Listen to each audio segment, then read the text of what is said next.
I want to use this opportunity to test out the Defenders of the Iron Wall.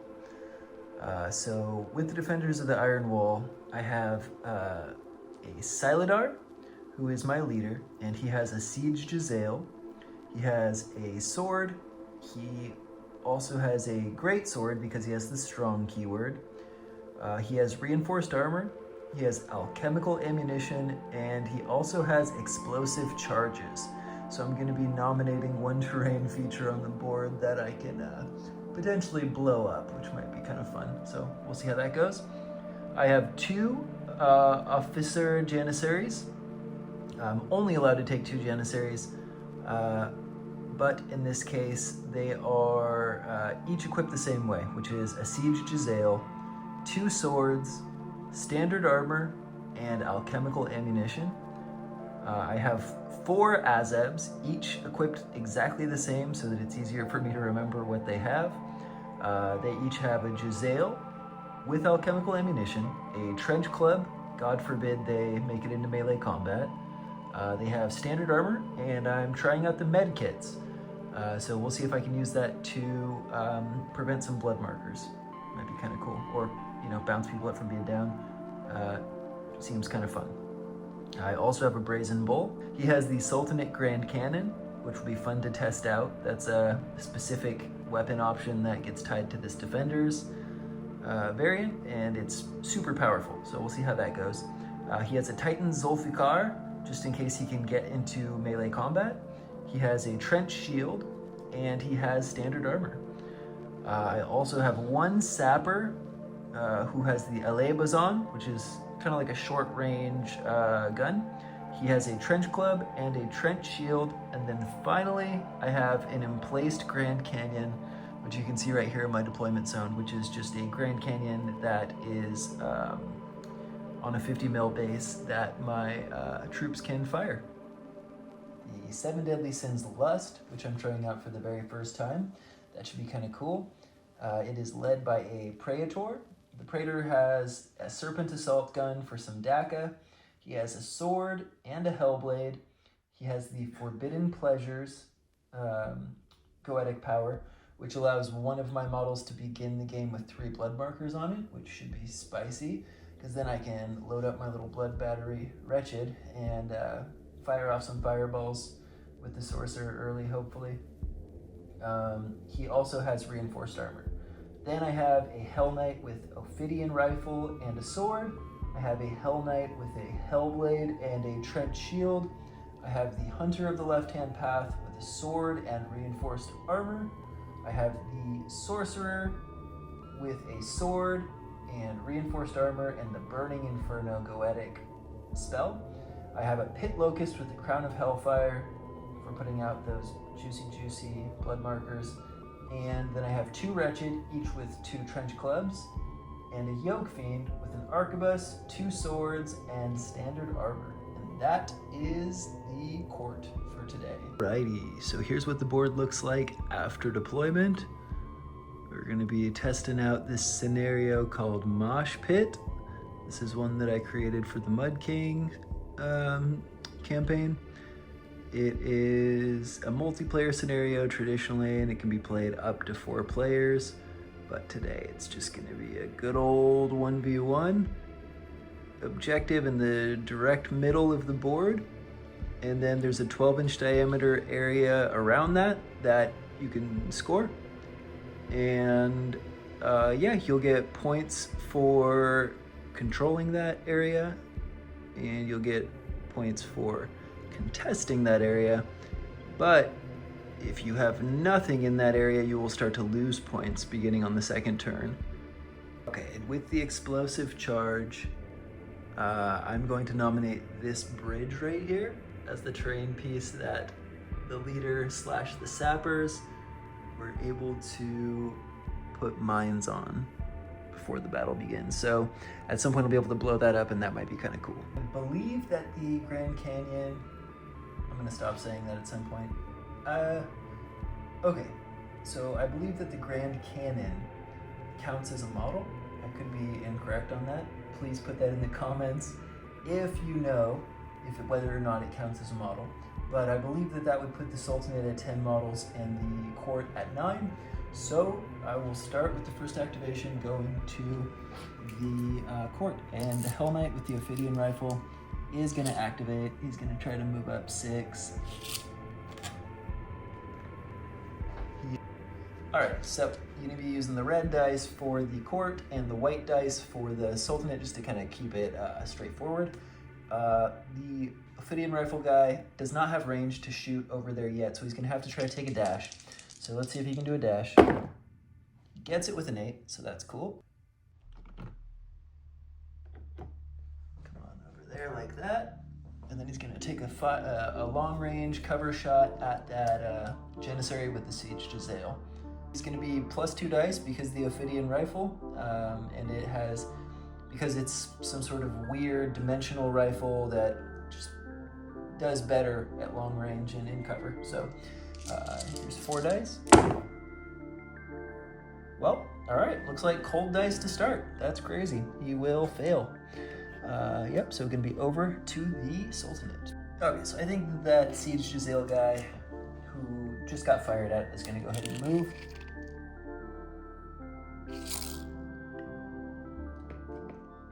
Onto the bridge. He's then gonna try to dash. See if he can get close enough to touch that objective. Gets an 8, so he is good.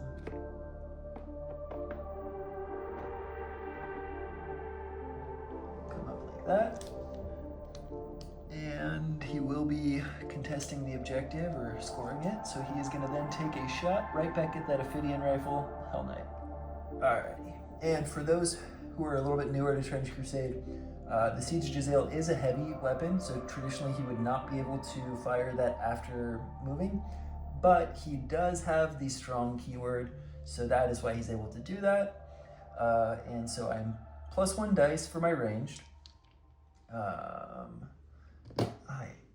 am just within 15 inches, so it's not going to be long range, but there will be cover, and so that would be +1 dice to 4, but then -1 dice because the Hell Knight is in cover, so 3d6, and that is going to be a hit with a 9, and then it's +1 dice to injure, but the Hell Knight has Infernal Armor, so it's always a -2. So a 6 to a 4 is just going to be a blood marker. So, alright, a little bit cold dice to begin this battle. The Hunter of the Left-Hand Path is going to go. He's going to move 6 inches straight over this way. He's going to try to dash. Gets it barely with a 7, which is cool. So he's going to go 2 up and then about 4 over. So, and then he is going to try to take a shot at that Siege Jezzail. So he is at long range, because his range is only 24 inches on his Bow of Leth, but he does have +2 dice.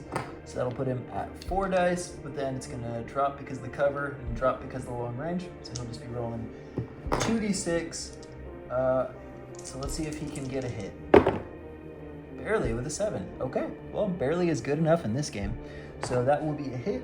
He can choose, before rolling injury with this weapon, choose one of the following effects to apply. Either ignore the armor, well, I'm tongue-tied today, or roll the injury with +2 dice. So he only has -1 armor, so I'm going to roll with the +2 dice. All right, let's see. Let's hope for some hot dice from the Hunter here. I think that's good enough. A 10 -1 is going to be a 9, so that'll be an out of action. That Janissary will drop off the objective. Well, alrighty, that's a first blood over there, so I think we're going to go ahead and activate the big battle cow. He's going to move his big self over here onto the bridge, and he is going to try to dash 2d6. Awesome. He gets it with a 10. And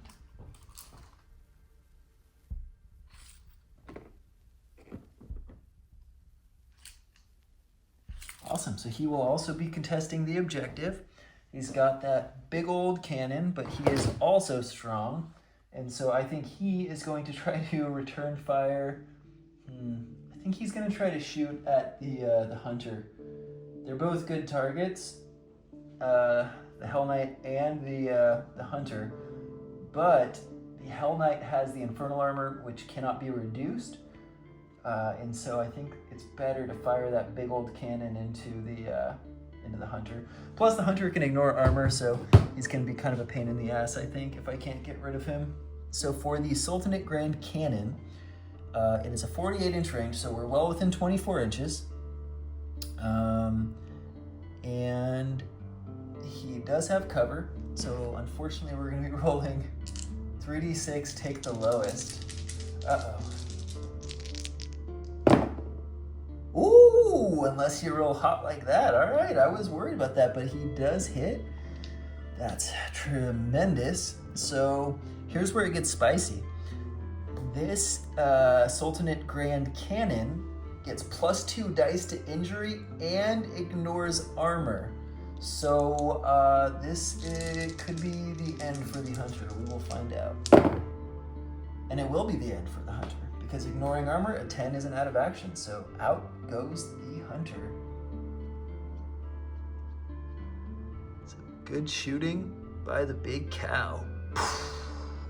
Okay, so I think the strategy for the court at this point is going to be to try to activate some of the less juicy targets, and that way let the Sultanate move out from behind the cover over there and get into some open positions. So the Wretched here is going to move up 6, just across the bridge. Huzzah!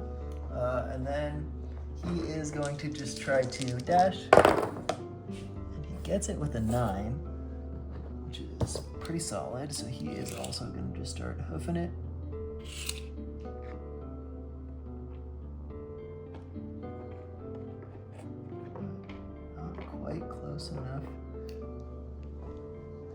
Not quite close enough to the objective though, so that's okay.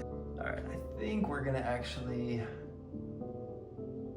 run up here with one of these Azebs down here. So he's gonna go 6, right under the bridge. Then he's gonna try to dash. Try to dash.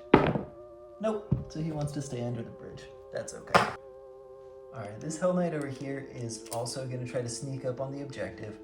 So he's gonna come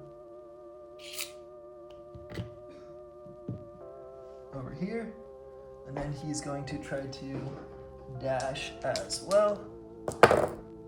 And he gets a 6, which is not good enough. So his dreams of scoring the objective have come short. Move up another Azeb with his amigo. Coming up under the bridge to dash as well. And he does get the dash.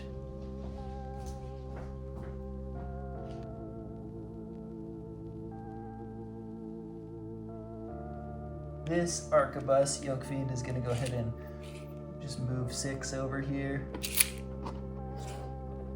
He's going to try to dash. He gets it with an 8. So go a little bit over here, and then come up like that. And he's going to try to take, well, let's see if he has range, but he may try to take a long range shot at that. Nope, he's out of range, so he won't be doing anything of the sort. That will be the end for him. This other Trapper over here is going to try to come up under the bridge as well. And then he is going to try to also dash. And let's see if he can do it. A 5 is not enough, so he will be stuck under the bridge for now as well. Pit Locust is going to try to get on the objective, and being fast should have a pretty good opportunity to do that. here.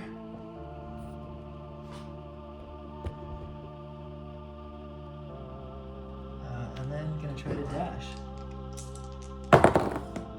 That's a 5. So the 5 is not good enough. Wow, the Crown Court didn't bring their running shoes because they don't want to get on that objective. Maybe it was seeing the Hunter of the Left-Hand Path get blown up by that Grand Cannon. Siege Giselle Janissary is going to move onto the bridge and try to take a shot at the over at the Ophidian rifle guy. So he's naturally +1, but then he's -1, -1, long range and the cover.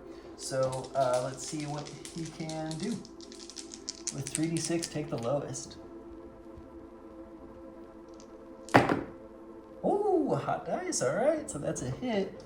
It's gonna be an extra dice for the Siege Giselle, and then it's gonna be -2 because of his infernal armor.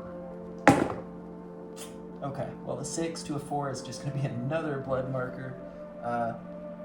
But I would have also spent that blood marker, so let's see, I'll roll 1 extra dice.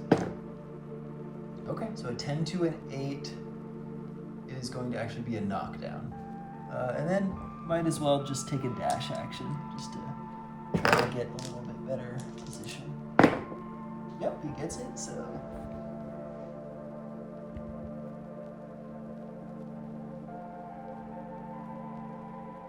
Let's see.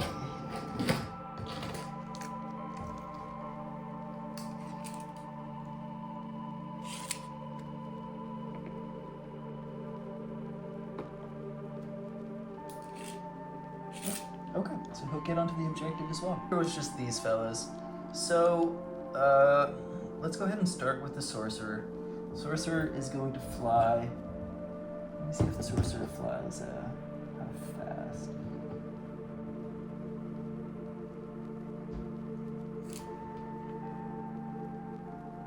Yeah, so Sorcerer will fly 6 inches up.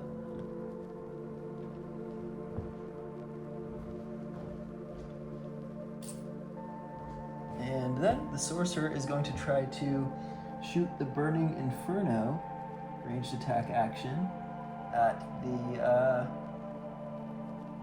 big bowl. So that might be interesting. Okay, and let's see if maybe if I spend some blood, I can maybe get it to a point where it will also hit that Janissary.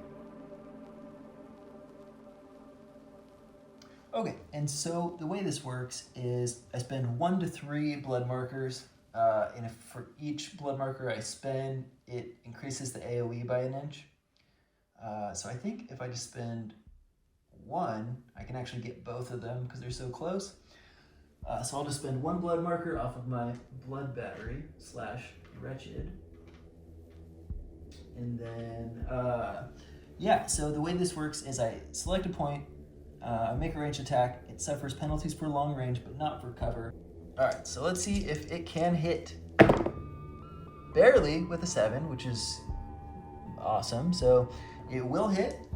The interesting thing about this keyword is that it ignores armor. So it'll ignore the -2, but the bowl has the attack wind creature thing where it always has a -1. So it'll actually be 3 dice, take the lowest, but ignoring the armor. So let's see what we get here. So a 7 is just going to be a knockdown into blood on the big bull. That's okay.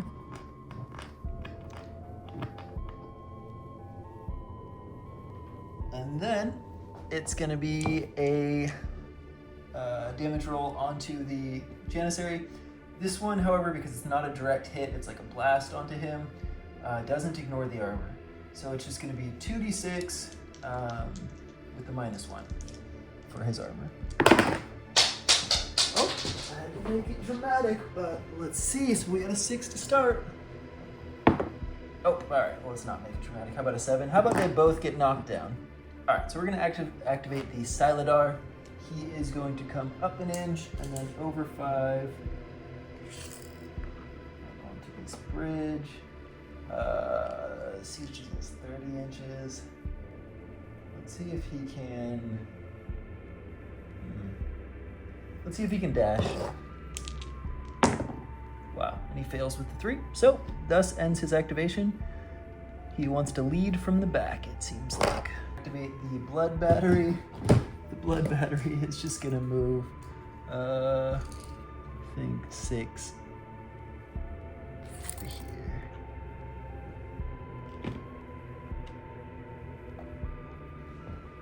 And might as well try a dash, because why not? Blood battery. Blood battery's feeling energized. Nope, he's feeling not energized, so he's gonna end there with. And one of these 2 Azebs is going to just end its activation, do nothing, mainly just because I want to see what the Praetor is going to do, and see if maybe I get a juicy shot with the last activation of the turn 1. So we'll see. He is going to do that. He's going to fly like an eagle over next to his buddy old pal right there, and he's going to try to take a shot up at the big we'll see. I'm not sure if he's going to take a shot at the cow or at the Janissary. He might be able to just take a shot at each because he has the Serpent Assault Gun, so maybe he'll do a shot at each. Here's kind of what it looks like. So he's down here and he's going to shoot up at them. One thing to keep in mind here is that the Defenders of the Iron Wall get a bonus for being elevated when they shoot.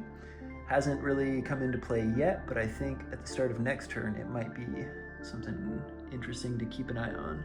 The Serpent Assault Gun is a 36-inch range, which means that half of 36 is what? It's like 18 inches? And he is within 18 of the cow, but he's just out of 18 to the Janissary, for what that's worth. He has +3 dice, which is gnarly. So he's gonna start with his shot. He's gonna start with the first shot on the cow. So the cow is downed. That's it. So it's gonna be 5 dice trying to hit him.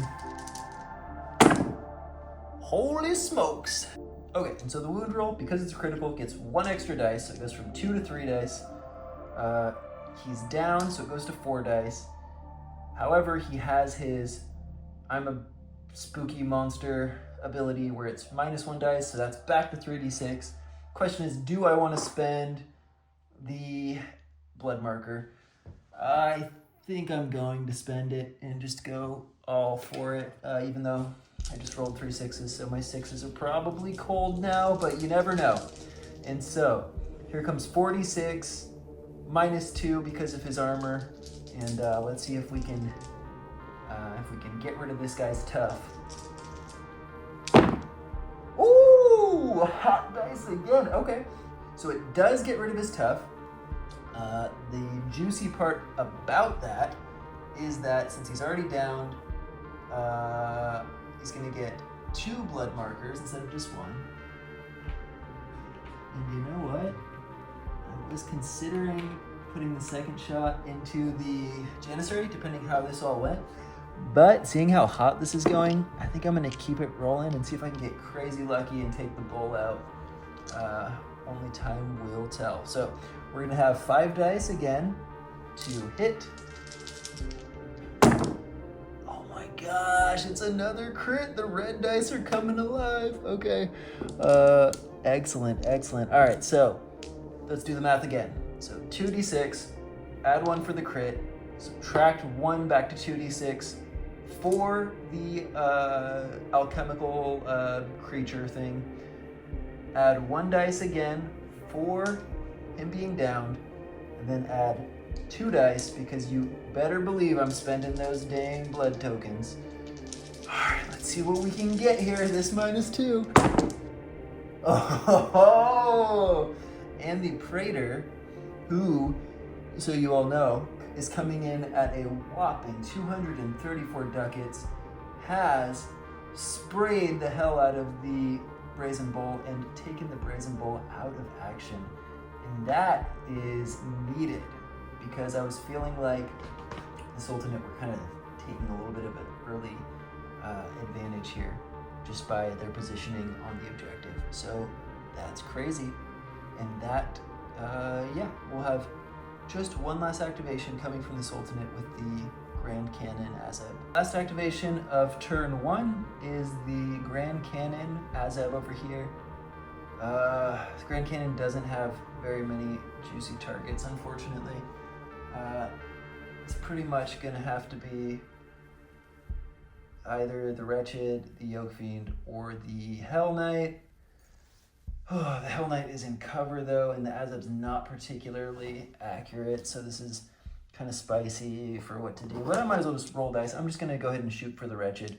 So it's gonna be 0 dice, 1 for long range. So 3d6 take the lowest here. Let's just try to blow that Wretched up, I think.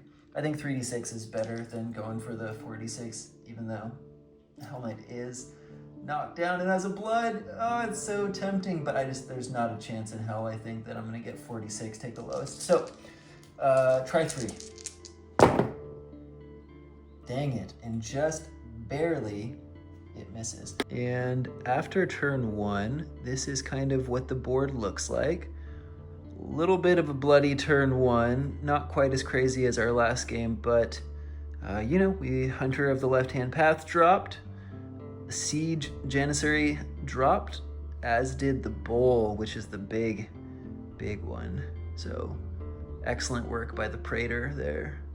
And yeah, for scoring, the Sultanate is controlling the central objective. Sultanate scored 3 points, so Sultanate goes up 3-0. Alrighty, so to start off the turn, I've been counting it that the cannon is a model. That could be incorrect, but I'm just gonna keep playing it that way since that's how I started. Again, please let me know in the comments what you think. Citing a specific area in the rulebook would be wonderful if you could. But yeah, let's do it. So they are tied on model, so let's see who's gonna take the first action. White will be the Sultanate. A 6, that's gonna be hard to beat, and the red, a 6 as well. Well, all right, let's do it again. How about the white for the Sultanate and the red for the court? Okay, so the Sultanate is gonna be coming up. First action of turn 2. All right, so a lot of good choices here. I'm actually feeling a lot less good about the Sultanate side after losing the Bull and the Siege Janissary. Yikes. That was kind of a nasty swing at the end there. But I think the obvious thing to do is get the other Janissary up off the ground because it is no fun to be knocked down. So he will get up. He will then have half speed, so he's gonna move 3 inches up.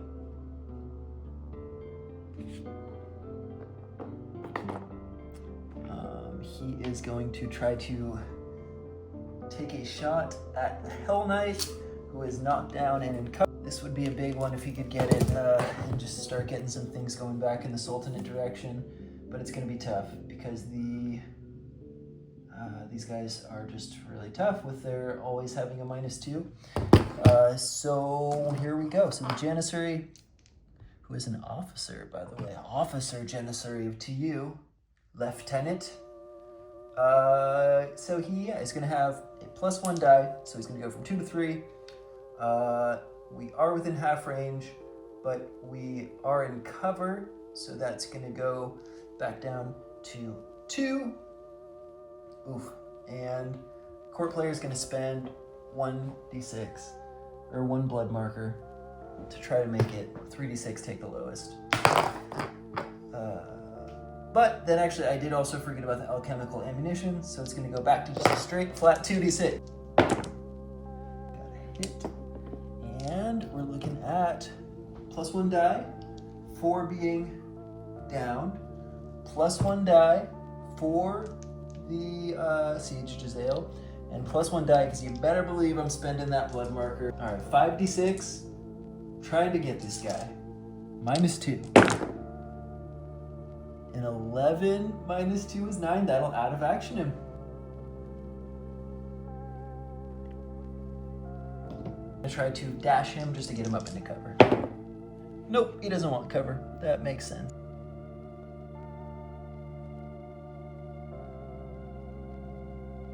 Which puts Peter Praetor right here.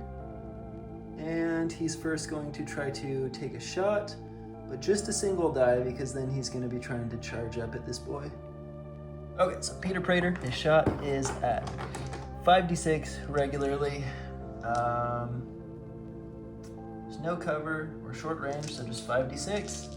Put this one back into the tray, and he is able to hit barely, thankfully for that 6. That's crazy with 5d6, but okay.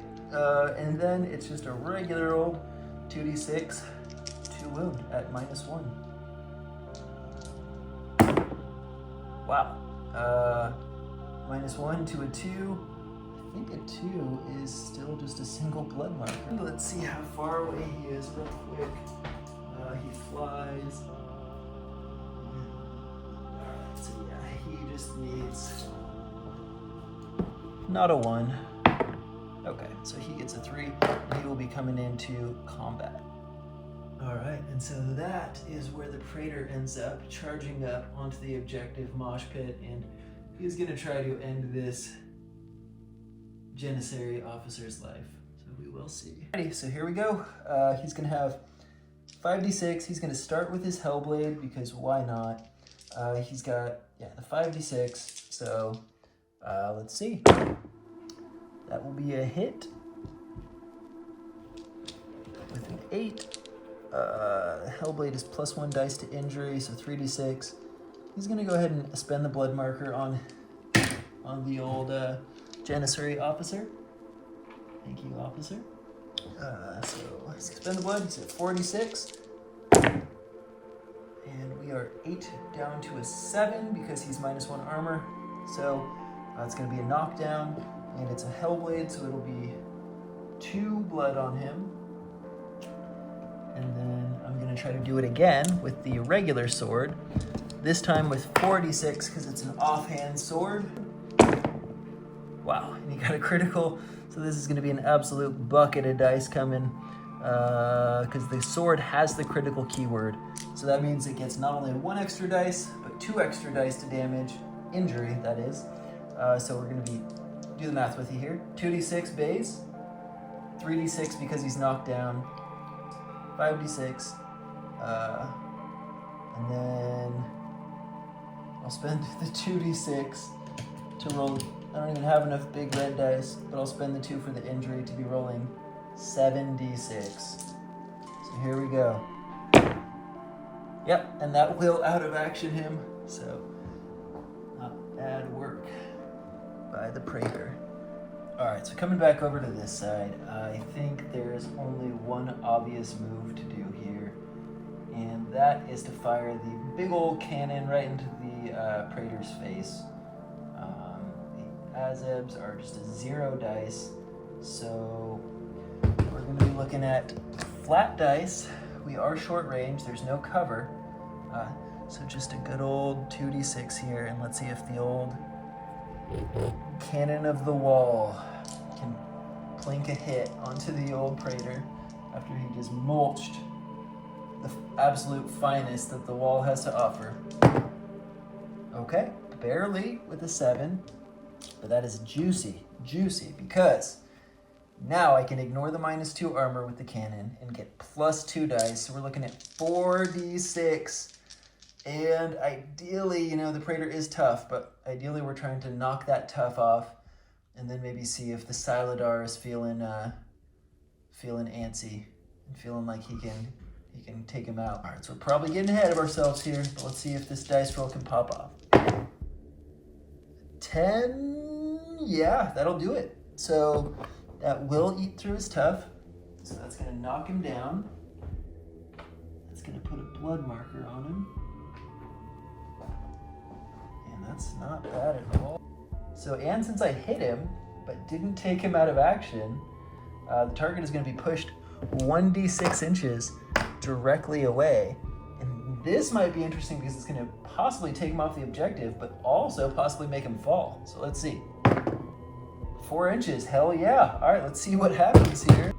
Alrighty, 4 inches is going to be enough to take our sweet prince. Whoa! Drop him off the edge here. fun because that's gonna be a fall. He is still contesting the objective, so that is what it is, but he's gonna take a fall from 3 inches. So let me double check the rules to see how many dice that is. The other thing I wanna check is whether or not I could spend the blood to improve the injury roll on the fall. I may play this wrong, so if I do, let me know in the comment section what the right way to do that is. Okay, so it's my understanding that he falls from 3 inches, which is gonna be 3d6, and then I'm gonna spend the blood. I couldn't figure out if this is something that can happen or not, but I'm just gonna play it that way, so we'll see. If this is incorrect, let me know in the comments, please. A 10, but his armor is -2, so that's gonna drop him just to an 8. So that's just gonna give him 2 blood markers, knockdown, because he's already knocked down. So not bad shooting by the cannon. And just like that, the court is feeling much emboldened by the actions of their courageous leader. I mean, seeing him get blown off of the top of the trench probably wasn't quite so inspiring, but the fact that he survived is. So we're gonna go ahead and roll with this Hell Knight down here. He's gonna move 6 inches over here, which is gonna make him close enough to contest that sweet, sweet objective and have another body on it. He is gonna try to dash closer, but he does not. He has not wanted to dash today. I think it's carrying that big ass shield has made him a little bit tired. This Azeb hiding, cowering, some might say, in the corner is feeling emboldened. He's gonna climb up 3 inches. He's gonna move 3 inches forward, and he, like a proper defender of the wall, is going to rain hell down upon that Praetor, who is knocked down and does have 2 blood markers. Can he be a hero? Tune in next time on Dragon Ball Z. Azeb's turn to roll a bucket of dice because, let's do the math together here, ladies and gentlemen, he has 2d6. He has 3d6 because of his alchemical ammunition. He is elevated because he is 3 inches up and the Praetor is knocked down. So that is +1. No, it is +2 because that is the rule for the defenders of the Iron Wall. They are so trained at fighting atop the wall that they get bonuses for being elevated. He has 5d6 to try to hit with his Giselle. And he is a hero because he gets a crit. Wow, that's a crazy cock dice too, but it doesn't matter because he already got the crit. And so, holy smokes, ladies and gentlemen, let's keep this momentum rolling and see if this unsuspecting hero can do something legendary to write his name in the history books. He has 2d6. Yes, you heard it correct, 2d6 standard injury, but he got a critical, so he has 3d6. And then our friend, the Praetor, is knocked down, so that is 4d6. And then he will spend the 2 blood markers, so that he has, you guessed it, 6d6. Is 6d6 enough to take this Praetor out of action once and for all? Oh, and it is! 66 was exactly the number of dice that he needed to roll, and he has just etched his name into the history books, ladies and gentlemen. This mysterious Azeb, who really just enlisted because his wife was giving him shit at home. He was running some sort of, kebab shop, and it wasn't doing well enough, and so he left home, joined up, and now he has elevated himself. He can possibly return a hero. Only time will tell if he actually survives this battle. But if he survives this battle, What a legendary accomplishment. The wretched here is also going to try to go up on the objective. So he's going to go 6 inches across the bridge. Full kamikaze, full send mode. He is going to try to dash. He will, in fact, dash.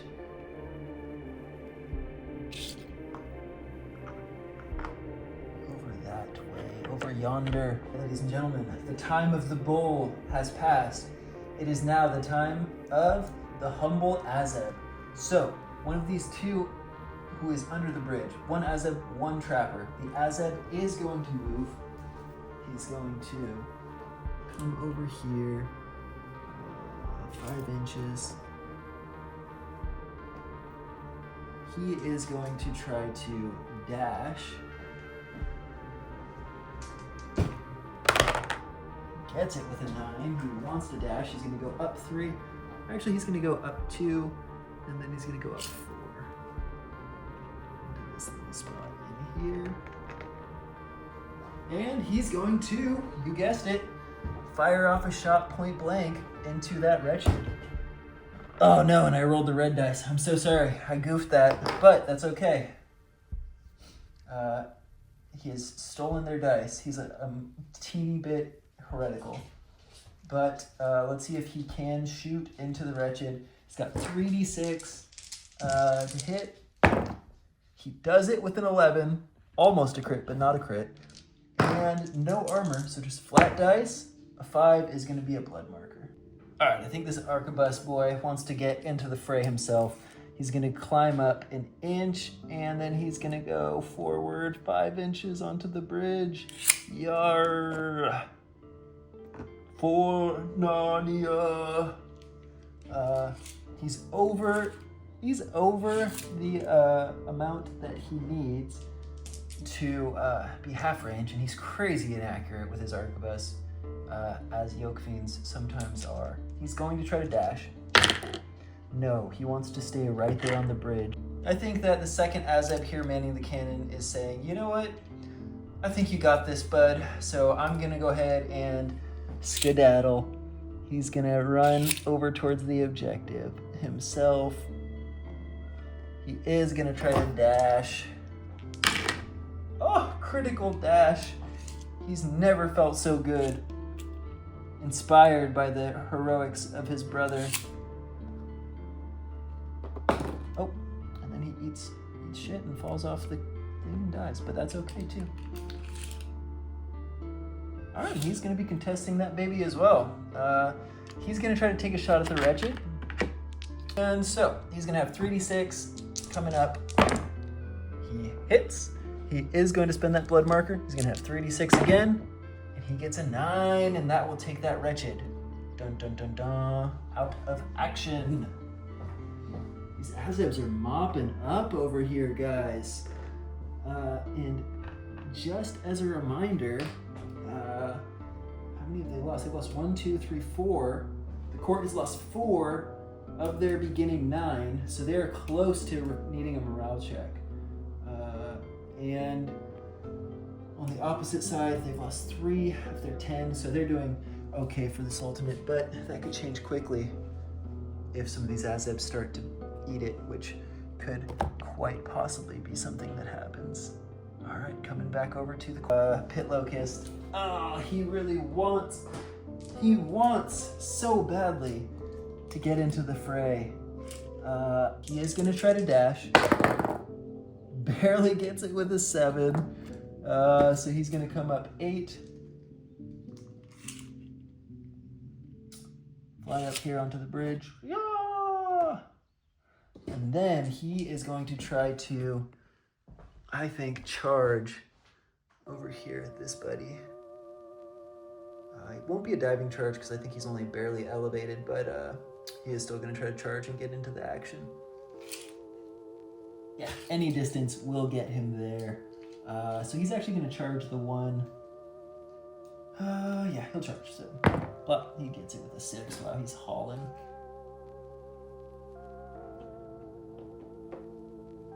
Like so. And because his absolutely massive base, he is able to contact both of them, which is fun. He would have to get crazy lucky to kill them both, but you never know. Alright, so he's gonna roll 46, trying to attack the one down a level. And he gets a critical, which is spicy. So he's gonna be rolling 3d6, -1 because he has standard armor on all the Aztecs. 7 to a 6 is a blood marker, plus it has shrapnel on the first one. So that guy's gonna have two blood markers on him. I think he's just gonna follow up with the second attack. Do the same thing again. Wow, that was unlucky. But 46, he ignores the offhand penalty for a second attack, so that's why it's not 3d6. And he hits with a 10. That is cool. And he's gonna spend both the blood markers, because why not, to roll 46, -1. 8. Wow, that's crazy unlucky for him. But that is going to be a 7, so he will just be knocked down. This little Azeb over here will be knocked down, have 1 blood marker on him, which will then go to 2 because I'll end my activation with the Crown of Hellfire. Crown of Hellfire will put 1 blood marker on each of those guys that he was able to touch. Alright, let's do the Saladar. The Saladar is going to decide to, first things first, he had marked that bridge as marked with explosives at the start of the game. Finally, someone is on top of said bridge, and he's gonna blow that sucker up, as he's want to do. So he is gonna blow that bridge up, meaning that Yoke Fiend will take an injury roll. Here is said injury roll. 7. That's not that good. That's a knockdown and 1 blood marker. Okay. But he will fall 3 inches to the bottom of the trench. And he's going to take another injury roll. So here's the fall one. It's going to be 3d6. Plus he's knocked down, so I think that still counts for the... I don't know. This is one where I might be messing it up, just like the Praetor one. So again, let me know in the comments. The question in my mind here is, he was knocked down on the injury roll. Now he's taking a fall roll. For being knocked down, does he still take +1 injury die on the fall? My assumption is yes, but let me know. So that's 4d6, and then I'm going to spend the blood, so it'll be 5d6. So that's a 10, so that'll out of action the Yoke Fiend. So a good start by blowing up. Okay, so the Saladar is about 10 inches away from the Pit Locust. The question here is, do I roll the charge and just try to get a 3 to put me within an inch and be able to fight? Or do I try to dash, making it pretty much an auto charge? What's more likely? I feel like they're both about the same probability. You know, getting a 3 up on... I'm going to go for the 3 up, I think. I'm going to try to get just the regular charge and see if I can get a 3. Yes, he gets it with a 6. Glorious.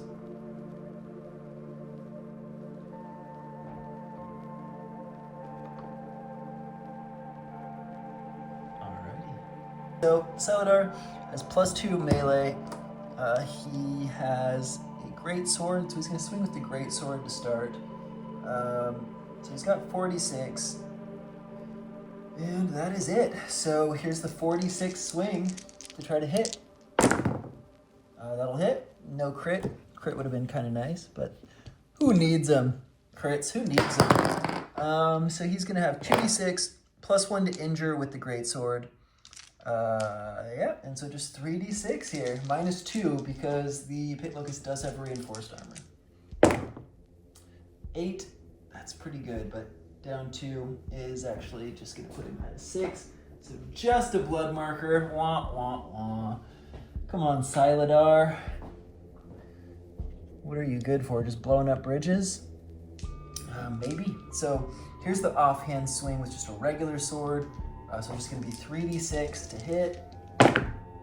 Dang it, it's so close to the crit, but it is not a crit. So again, we're just looking at 2d6, spend the blood marker for 3d6. Here it comes, 3d6. -2 though. Yeah, so okay. That's gonna take it from a 9 to a 7. So he'll just be knocked down. And yeah, so it's starting to look really bad for the court, honestly. But that's not gonna stop this sorcerer from trying to inflict maximum carnage. So he is going to, fly up here. And then he is going to try to put a big old 2-inch fireball onto the head of the Siladar captain, which will hurt the pit locust as well. So that's kind of chaotic and evil of him, but in the grand scheme of things, his head is already on fire. Alrighty, so it is going to be short range. So it's going to be 3d6 to hit. That does hit with a 10, so it lands directly on the head of the Siladar captain. Does the Siladar have tough? He does have tough. Wow, stinky. So this would not even take him out if it does, but that's okay. You know, it's grasping at straws here.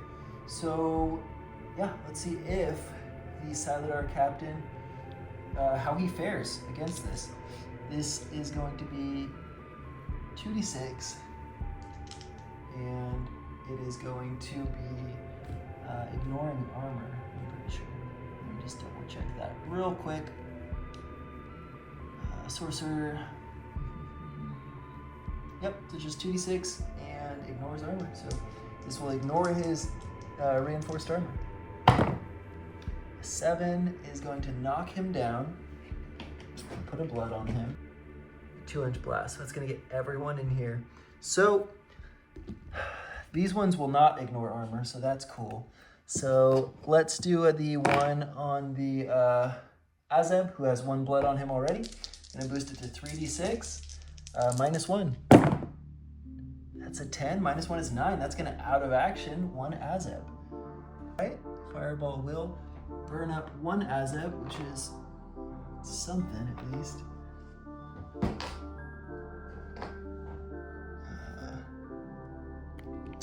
Then there's going to be other Azeb, who is knocked down and has 2 blood markers. So we're going to spend all of that blood to make it 5d6, and it's just going to be -1. And that will out of action him as well. So this fireball was a little bit spicy, it seems.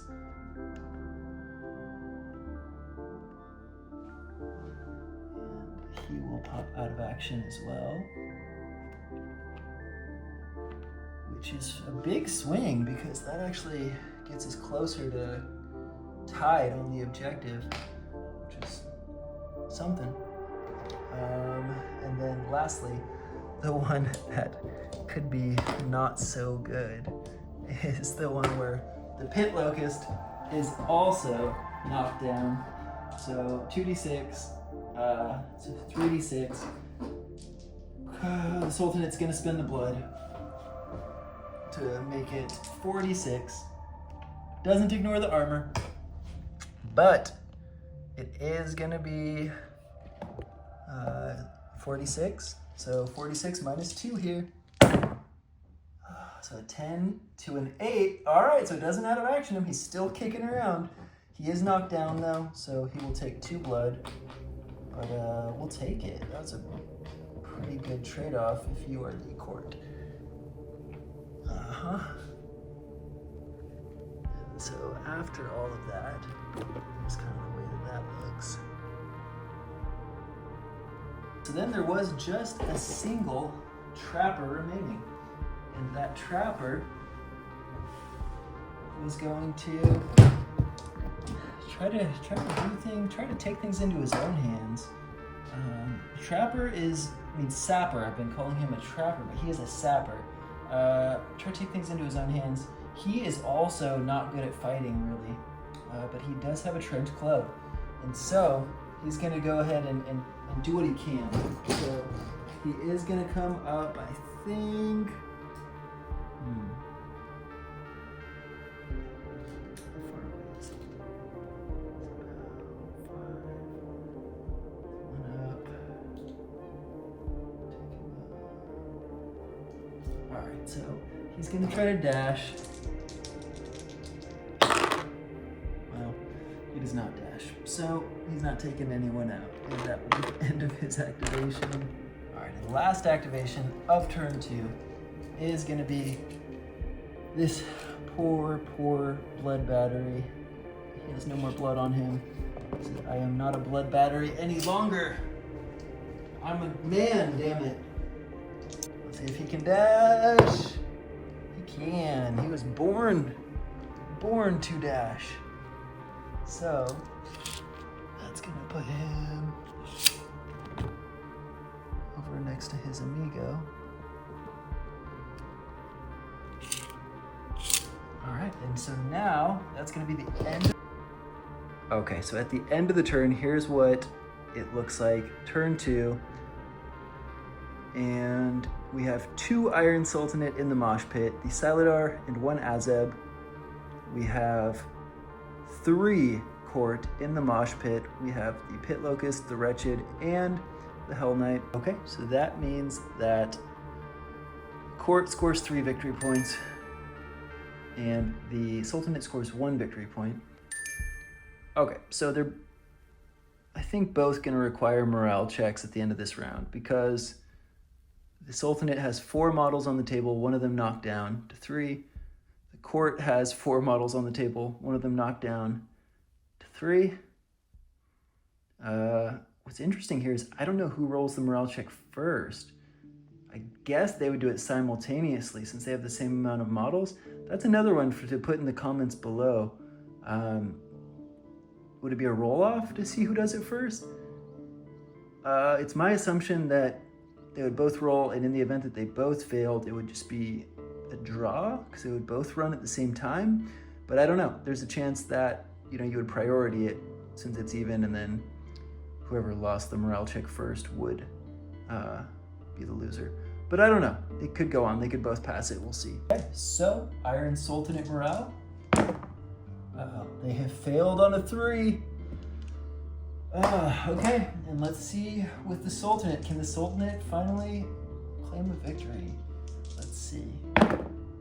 Wow, they run away too. So I think that's going to be a draw then. That both sides flee the battlefield. So okay, so that's going to be the end of the game. Yep, that was bloody and enjoyable as always. It's a fun scenario, this Mosh Pit one.